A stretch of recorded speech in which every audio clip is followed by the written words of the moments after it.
Hello friends, नमस्कार। आपका एक बार फिर से DRV स्टडी चैनल में हार्दिक स्वागत, अभिनंदन, वंदन, नमन है। आइए सिंधु घाटी सभ्यता का चौथा भाग और अंतिम भाग आपके सामने प्रस्तुत करते हैं सूक्ष्म रूप में और इम्पोर्टेंट क्वेश्चंस के साथ। आइए देखते हैं सिंधु घाटी सभ्यता का सबसे पहले जो सामाजिक जीवन है उस पर चर्चा कर लें। इनका समाज कैसा है। मित्रों, सिंधु घाटी की सभ्यता में जो मुहरें पाई गई हैं उसमें मुहरें जो पाई गई उसमें मूर्तियों में सर्वाधिक मूर्तियां नारी मृण मूर्तियां पाई गई हैं। मित्रों, स्त्रियों की मृण मूर्तियां सर्वाधिक मात्रा में पाई गई हैं। तो उससे देख करके परिलक्षित होता है कि यहाँ जो समाज था वो निश्चित रूप से मातृ सत्तात्मक परिवार रहा होगा, यहाँ पे मातृ सत्तात्मक समाज रहा होगा। तो एक बात तो ये सामाजिक जीवन में क्लियर हो जाता है कि यहाँ का जो समाज था वो मातृ सत्तात्मक समाज था। दूसरी चीज, यहाँ पर जो व्यवस्थाएं हैं कुछ इस तरीके से है कि ऐसा लगता है कि यहाँ वर्ग व्यवस्था समाज में प्रचलित परिलक्षित होती है, जिसमें आपके पुरोहित वर्ग रहे होंगे, व्यापारी वर्ग रहे होंगे, अधिकारी शिल्पी वर्ग रहे होंगे और श्रमिक वगैरह भी रहे होंगे। चूँकि मित्रों इनके जो रहन सहन और मकानों के मॉडल्स देख करके ये पता चलता है कि निश्चित रूप से इस प्रकार के वर्ग व्यवस्था की परिकल्पना यहाँ पर रही होगी। इसको आप इस प्रकार से बांट सकते हैं: उच्च वर्ग, मध्यम वर्ग, निम्न वर्ग, श्रमिक वर्ग, इस प्रकार से भी बांट सकते हैं। तो यहाँ पर पुरोहित वर्ग, व्यापारी वर्ग, अधिकारी वर्ग, शिल्पी वर्ग, श्रमिक वर्ग के लोग रहे होंगे। अब जैसा कि आप जानते हैं कि ये चूँकि व्यापार प्रधान सभ्यता है, अभी इस पर हम डिस्कशन करेंगे, तो व्यापारियों का भी एक वर्ग रहा होगा जो निश्चित रूप से उच्च वर्ग के अंतर्गत शामिल रहा होगा। और चूँकि ये यहाँ पर धर्म की भी प्रधानता है, शैव धर्म की भी प्रधानता है, तो पुरोहित शब्द भी आता है। इससे परिलक्षित होता है कि पुरोहितों का भी समाज में उच्च स्थान रहा होगा। तो आइए देखते हैं आगे क्या है। तो इस सामाजिक व्यवस्था में जो वर्ग व्यवस्था यहाँ परिलक्षित होती है। दूसरी चीज, ये लोग शाकाहारी और मांसाहारी दोनों प्रकार के थे।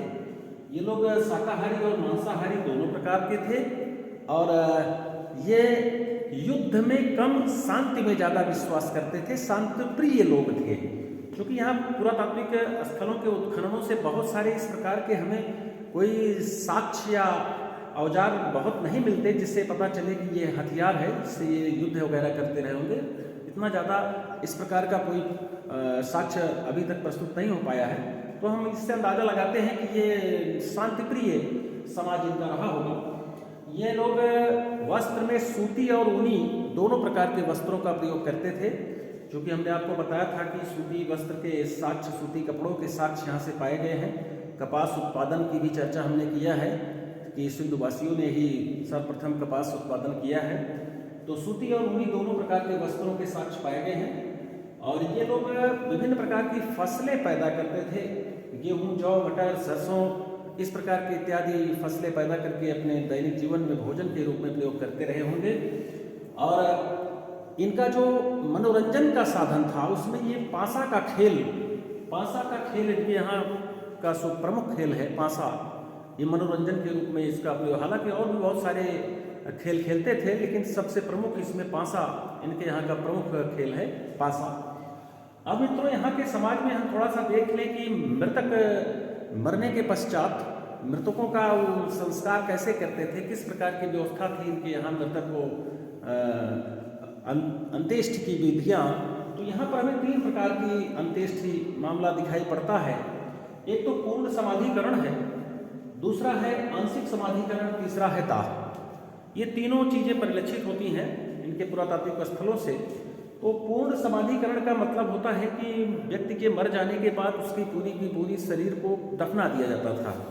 आंशिक समाधिकरण से तात्पर्य है कि उसको पहले खुले मैदान में शव को बहा देते थे और उसको चील कौवे वगैरह खा जाते थे, जो बचा हुआ अवशेष होता था उसको दफना देते थे। तो आंशिक समाधान हो गया। तीसरा दाह से तात्पर्य होता है कि उस शरीर को जला देते थे। इस प्रकार की ये व्यवस्थाएं यहाँ पर परिलक्षित होती हैं इनके सामाजिक जीवन में। मित्रों, अब हम चर्चा कर लें इनकी जो राजनीतिक व्यवस्था है वो कैसी है। जो कि हम आप जानते हैं कि लगभग 13 लाख वर्ग किलोमीटर में विस्तृत ये सिविलाइजेशन, ये सभ्यता, और निश्चित रूप से किसी न किसी व्यक्ति के हाथों में इसकी पूरी सत्ता रही होगी। तो उस पर विद्वानों में बहुत सारे अपने अपने मत प्रस्तुत किए हैं कि निश्चित रूप से ये नहीं कहा जा सकता है कि इसका शासन संचालन कैसे होता रहा होगा। तो जिसमें कुछ एक विद्वान है स्टुअर्ट पिगट कहते हैं कि ये पूरी की पूरी जो सिंधु घाटी की सभ्यता की शासन सत्ता की बागडोर थी वो पुरोहित वर्ग के हाथों में रही होगी। स्टुअर्ट पिगट का कथन है। दूसरा विद्वान है हंटर, जिनका मानना है कि यहाँ की जो शासन सत्ता है वो जनतंत्रात्मक व्यवस्था के तहत चलती थी, लोकतंत्रात्मक शासन व्यवस्था रही होगी यहाँ पे। तीसरा मैके कहते हैं कि यहाँ पर एक प्रतिनिधि शासक के हाथों में यहाँ की सत्ता रही होगी। जैसा कि हम आप जानते हैं कि ये चूंकि व्यापार प्रधान सभ्यता है, व्यापारियों का यहाँ वर्चस्व था, तो आमतौर पर ये धारणा बनती है, अनुमान लगाया जाता है कि निश्चित रूप से यहाँ की सत्ता जो है वो वणिक वर्ग के हाथों में रही होगी। ज़्यादातर इसी पर ये बात जाती है कि वणिक वर्ग ही यहाँ की शासन सत्ता को संचालित करता रहा होगा। मित्रों, आगे हम चर्चा करेंगे इनके धार्मिक जीवन पर। तो याद रखें, हमने आपसे चर्चा किया था कि इनके यहाँ मोहनजोदड़ो से ध्यानरत योगी की प्रतिमा जो प्राप्त हुई है, जिसको मार्शल ने यादृश्य कहा है, इसके बाएं और दाएं 4 पशु पाए गए हैं। ये बहुत इंपॉर्टेंट है, यूजीसी नेट वगैरह में पूछ लेता है कि दाएं कौन से 2 पशु हैं और बाएं कौन से 2 पशु हैं, तो बहुत इंपॉर्टेंट है। ध्यानरत योगी की प्रतिमा के दाहिने हाथ पे हाथी और व्याघ्र है। मित्रों याद रखना, दाहिने हाथ पे हाथी और व्याघ्र है दाहिनी साइड में, और बाएं साइड में गैंडा और भैंसा।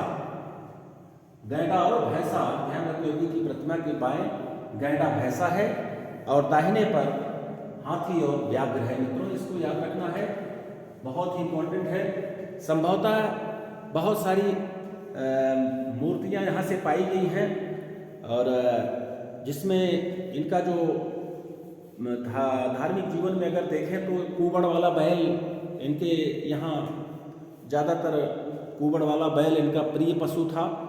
और इनकी जो मुहरें हैं, मुहरों पर सर्वाधिक एक श्रृंगी बैल, बहुत इंपॉर्टेंट है मित्रों याद रखना है, इनकी मुहरों पर सर्वाधिक चित्र किसका है? एक श्रृंगी बैल का है। ये बहुत बार पूछा गया है। इनका प्रिय पशु कुबड़ वाला बैल है, किंतु मुहरों पर सबसे ज़्यादा जिस का चित्रांकित है वो एक श्रृंगी, ऐसा बैल जिसके केवल एक सींग है।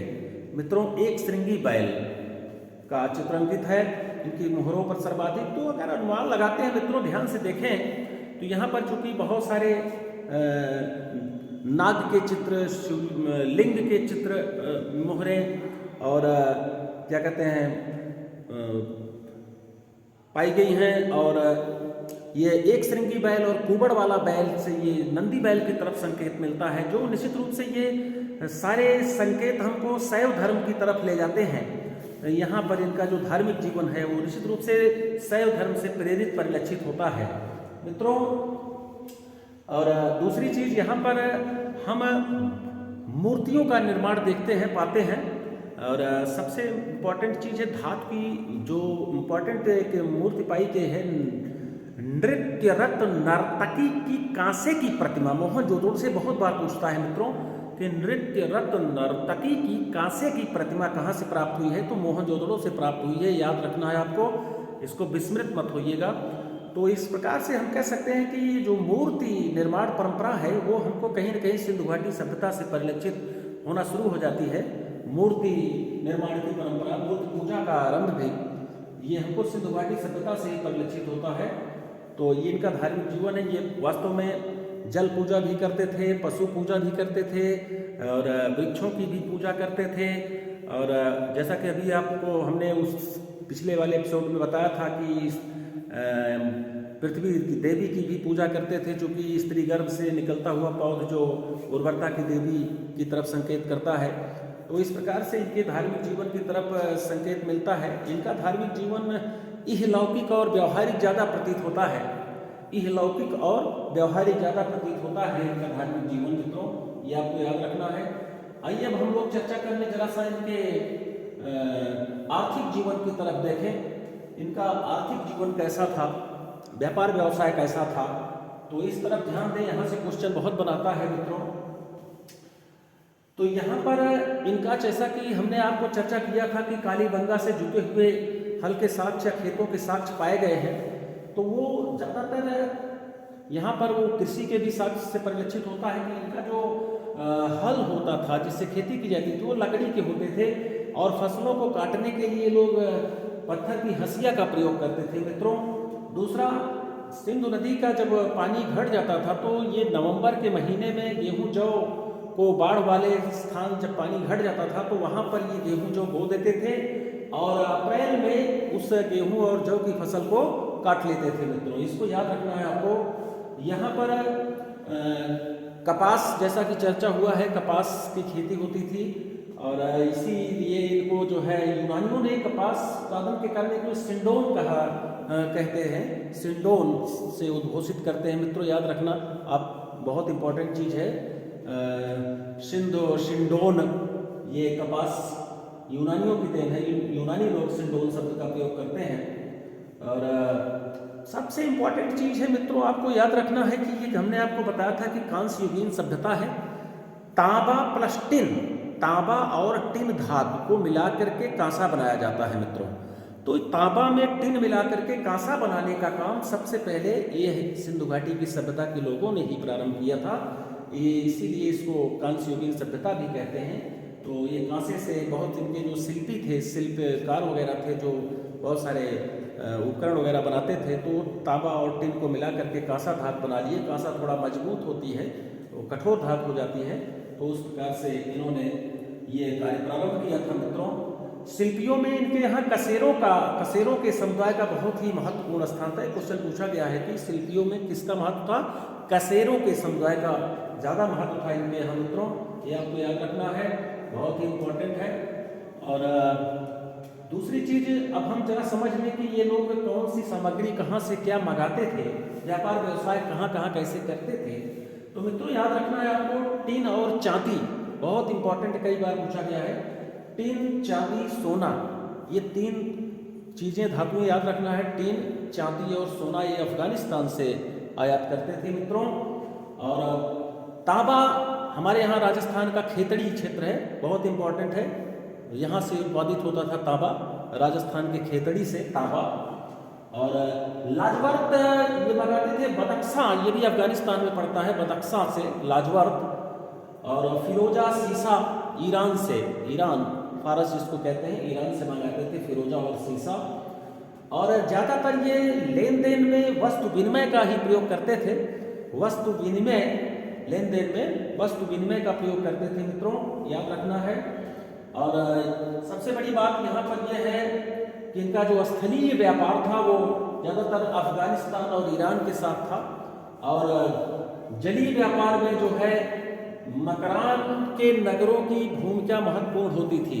जलीय व्यापार में याद रखना है, ये मकरान के नगरों की भूमिका महत्वपूर्ण होती थी, जिसमें बहरीन द्वीप बहुत इंपॉर्टेंट है। बहरीन द्वीप बिचौलिए का काम करता था, बिचौलिया का काम करता था व्यापार व्यवसाय में, वो जल मार्ग वाले व्यापार में। बहरीन द्वीप बहुत इंपॉर्टेंट चीज़ है मित्रों।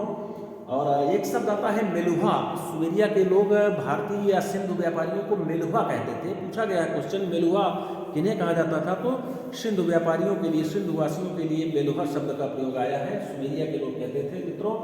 और ये बाट माप में क्या करते थे कि ये 16 के अनुपात का प्रयोग करते थे, ये बहुत पूछा गया है, 16, 32, 64 इस प्रकार से।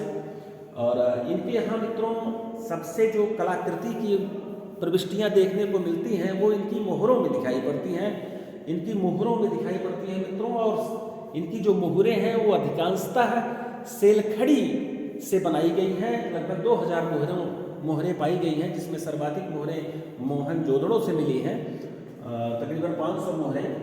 और मोहरें जो हैं इनके यहाँ कई प्रकार से हैं, आयताकार, बेलनाकार, वर्गाकार, वृत्ताकार, ये कई प्रकार की मोहरें पाई गई हैं, लेकिन सर्वाधिक मोहरें जो है वो वर्गाकार रूप में पाई गई हैं मित्रों, ये आपको याद रखना है। सर्वाधिक जो मोहरें हैं वो वर्गाकार मॉडल में हैं, और तकरीबन 2000 मोहरों की मात्रा मिलती है। तो इस चीज़ को आप बिल्कुल याद रखेंगे मित्रों। ये लेक्चर हमारा जो जा रहा है, इसको 2-3 बार अगर आप सुनेंगे तो बिल्कुल आपको याद हो जाएगा, कंठस्थ हो जाएगा। तीसरी चीज मित्रों हम चर्चा कर ले, थोड़ा सा कुछ बातें और हैं, जैसे धान की भूसी जो थी, ये क्वेश्चन बार बार पूछता है कंपटीशन में, कहाँ से मिली थी। तो याद रखना लोथल और रंगपुर से धान की भूसी के साक्ष्य पाए गए हैं। और जगपत जोशी और आर.एस. बिष्ट ने एक पुरातात्विक स्थल खोजा था जो कुड़ाल है, कुड़ाल, जहाँ से चांदी के 2 मुकुट पाए गए। ये क्वेश्चन पूछा गया था कि चांदी के 2 मुकुट कहाँ से मिले हैं, तो कुड़ाल से मिले हैं, जिसकी खोज जोशी और बिष्ट ने किया था। और बाणाग्र कहाँ से मिले हैं, ये क्वेश्चन बहुत पूछा है, कोटदीजी से। याद रखना आपको, कोटदीजी से। पूरे सिंधु घाटी की सभ्यता में कहीं से हमको तलवार के साक्ष्य नहीं मिलते मित्रों। और सबसे बड़ी बात यह है कि बैल के साक्ष्य तो सिंधु घाटी सभ्यता से मिलते हैं, लेकिन कहीं गाय के साक्ष्य हमको दिखाई नहीं पड़ते।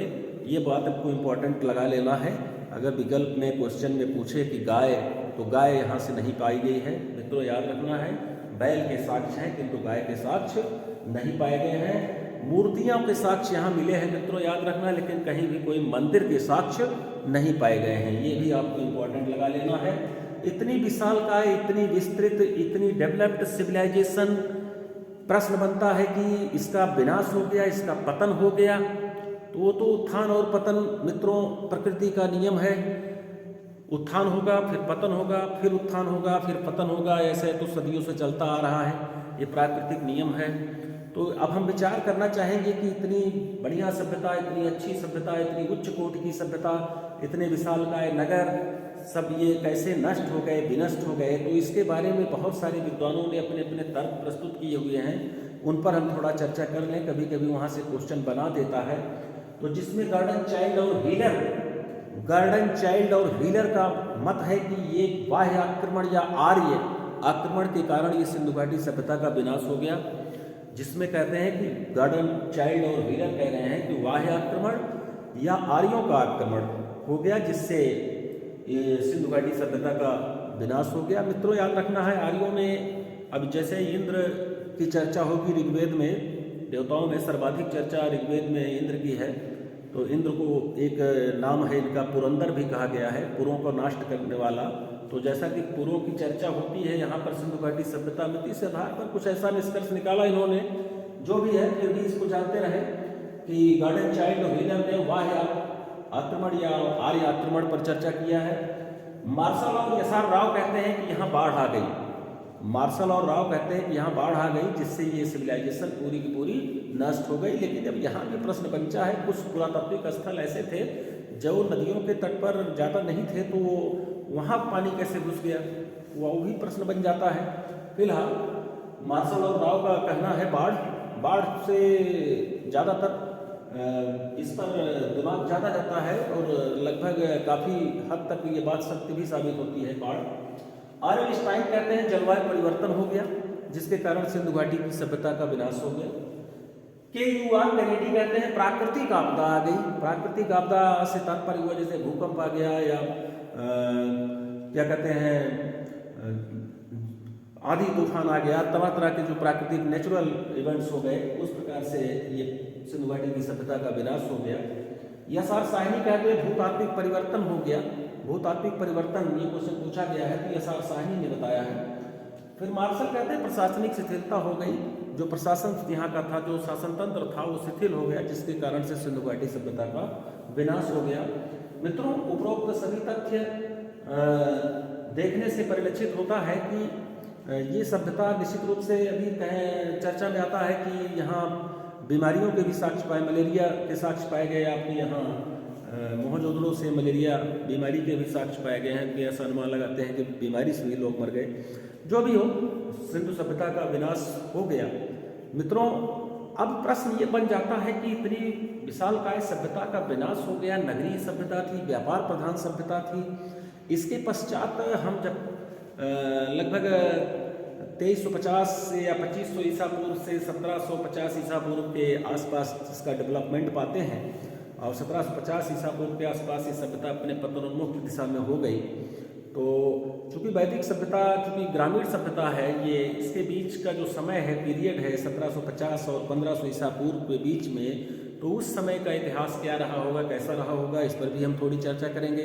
अगले टॉपिक्स में हम वैदिक सभ्यता पढ़ाएंगे, तो उसके पहले इस पर भी थोड़ी चर्चा करेंगे कि हमारे यहाँ डायरेक्ट ये इस प्रकार की व्यवस्था कैसे हुई, कैसे नगरों का विनाश हो गया और ग्रामीण सभ्यता डेवलप कर जाएगी, चूँकि वैदिक सभ्यता पूर्णतया ग्रामीण सभ्यता है। आज का ये टॉपिक मित्रों आपको कैसा लगा, और ये जो हमने मैटर्स आपके लिए लाए थे ये आपको कैसे लगे, इस पर कमेंट जरूर करिएगा मित्रों।